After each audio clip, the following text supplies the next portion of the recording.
Hello everybody, welcome back to a brand new video. Today, this will be a different kind of video. I'm going to be calling out the America First movement within the Republican Party.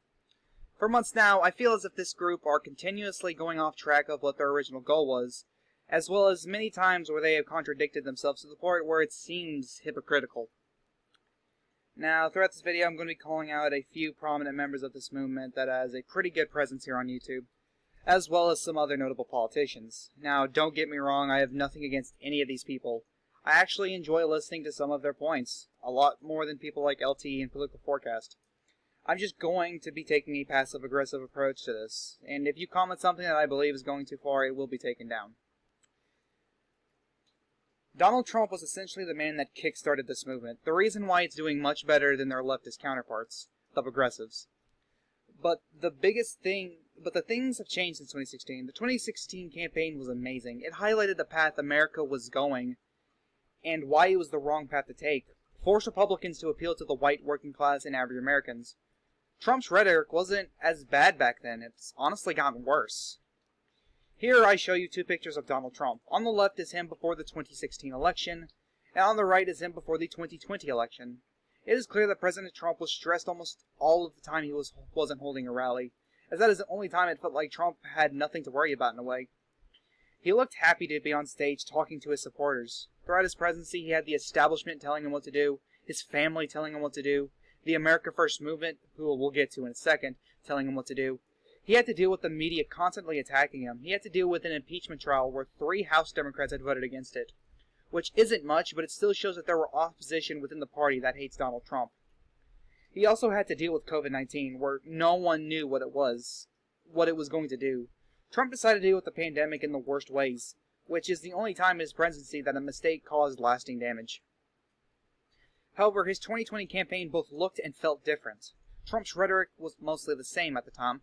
However, it was where he was campaigning, who he was trying to appeal to, it was all completely different. It felt like someone who the establishment would pick would do, playing identity politics, going to safe blue states like California, New Jersey, Rhode Island, and more.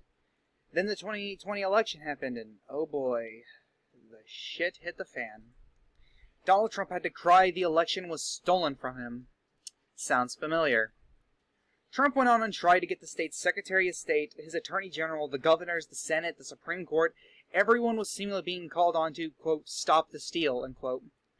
Trump and the America First movement turned on everyone that didn't comply with this atrocity.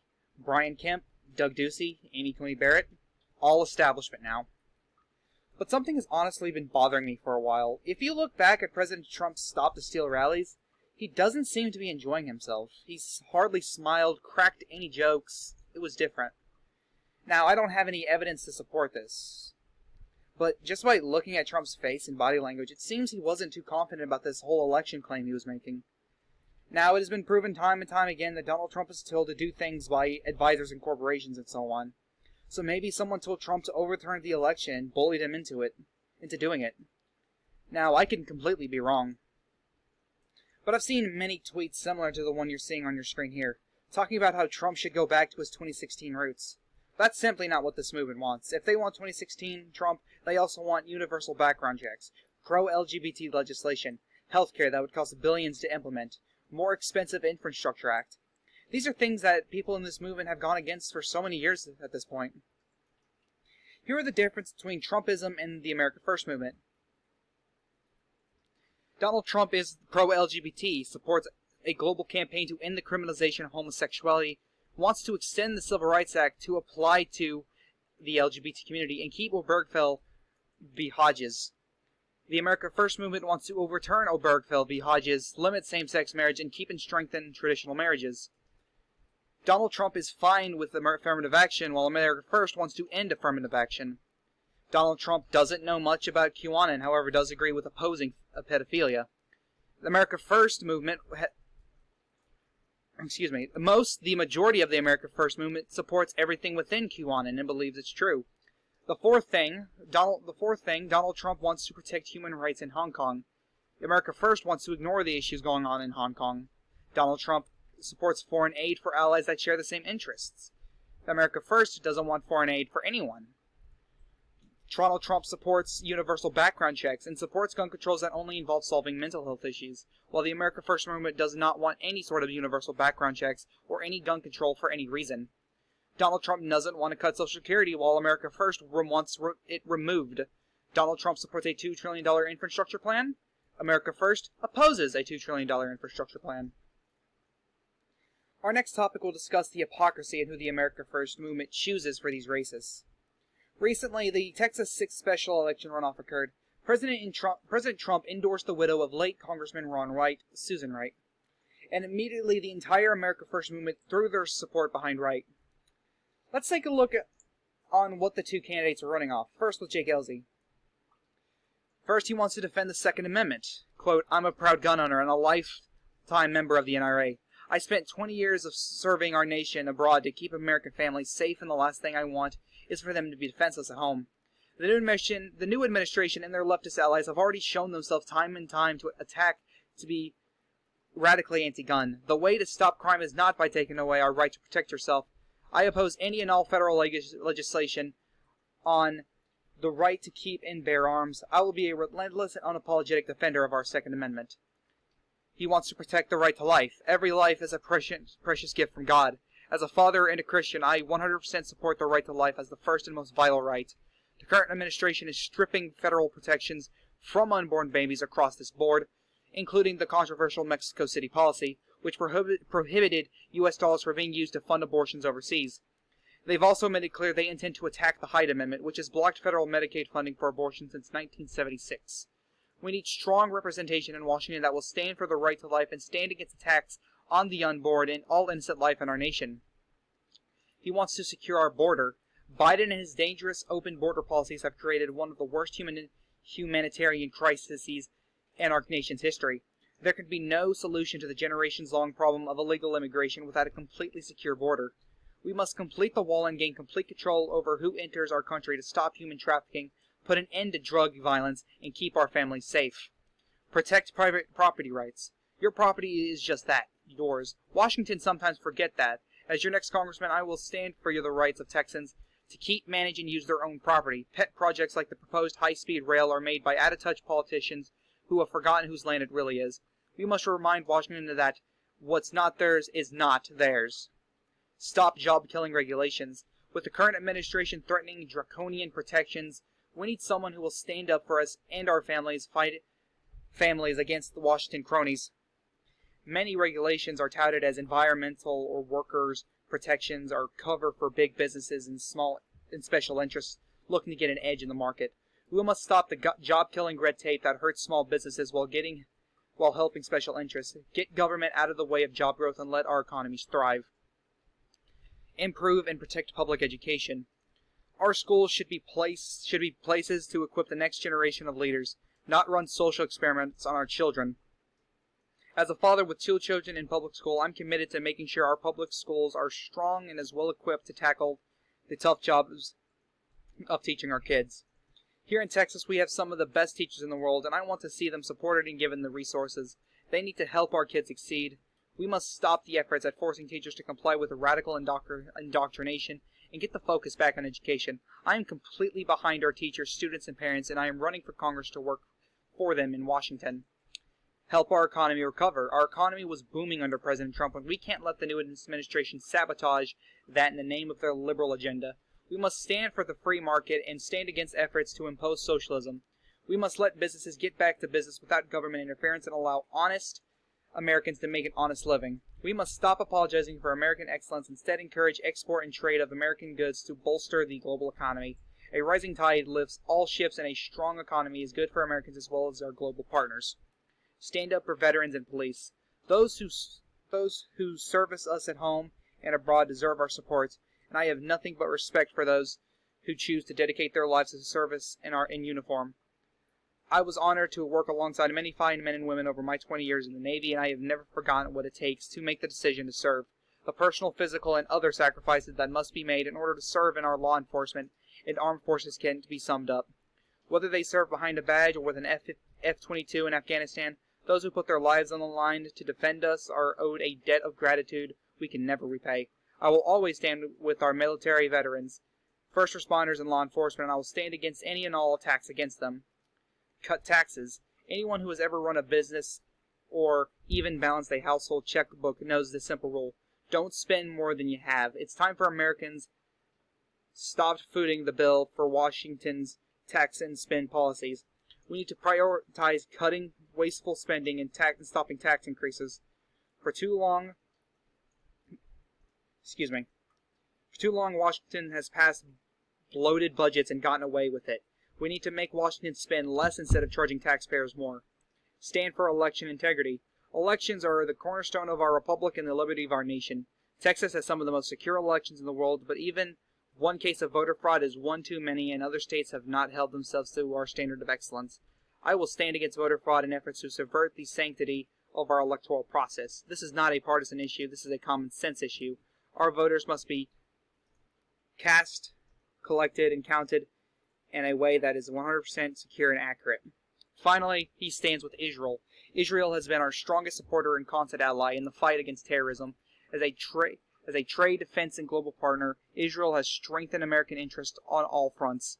We can't turn our back on them now. As your next congressman, I will stand with our Israeli allies and work to uphold President Trump's decision to recognize Jerusalem as the official capital. America must stand with Israel. I've seen many tweets regarding LZ as the establishment. Now I ask, how is Jake LZ establishment? These are Trump policies he is supporting and running on. The establishment isn't going to run on election integrity. They're not going to run on ending job-killing regulations. Okay, on with Susan Wright. Defending the Second Amendment. Gun ownership is part of our way of life in Texas. Susan has been defending our right to bear arms for decades as a grassroots activist in the Republican Party. She will bring that same voice to Washington as liberals in Washington try to take away our constitutional right. Susan will be there to back Texas's law-abiding gun owners. Protecting the right to life. Every human, born or unborn, is endowed with these rights given to us by our Creator, life, liberty, and the pursuit of happiness. There is no circumstance where abortion should be permitted or tolerated.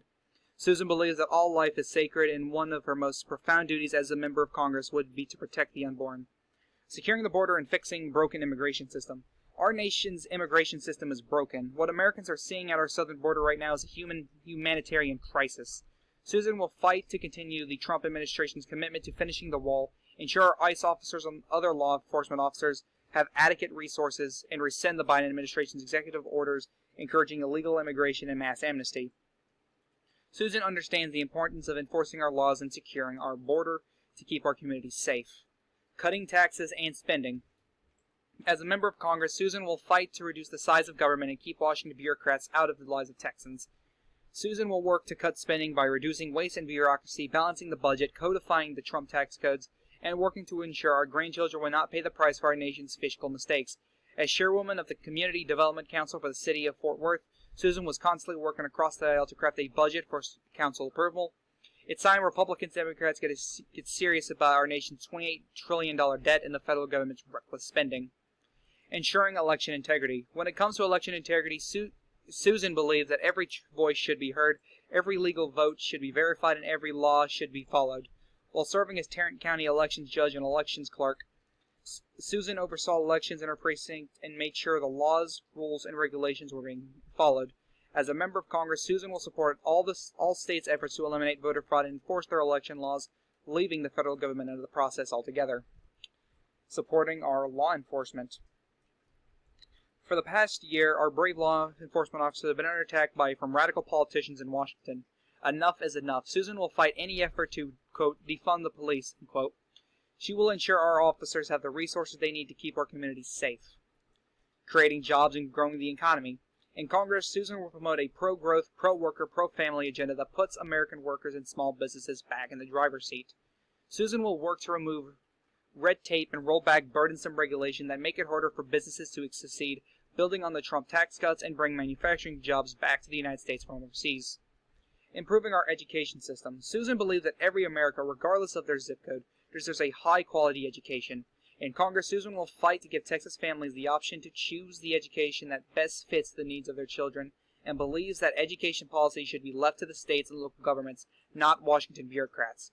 Our students are already failing behind because of the extended unnecessary school shutdowns. A one-size-fits-all approach to the education will only make it more difficult for our students to succeed.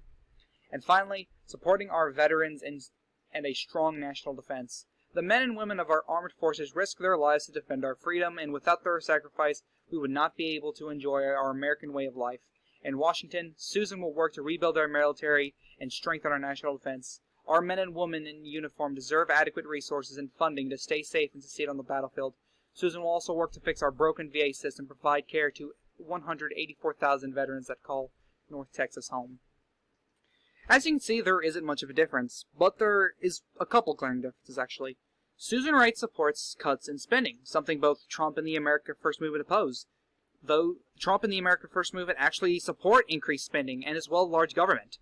Also, from reading her, issues, she mentioned a couple things a lot. She mentioned Donald Trump and Washington bureaucrats over and over again.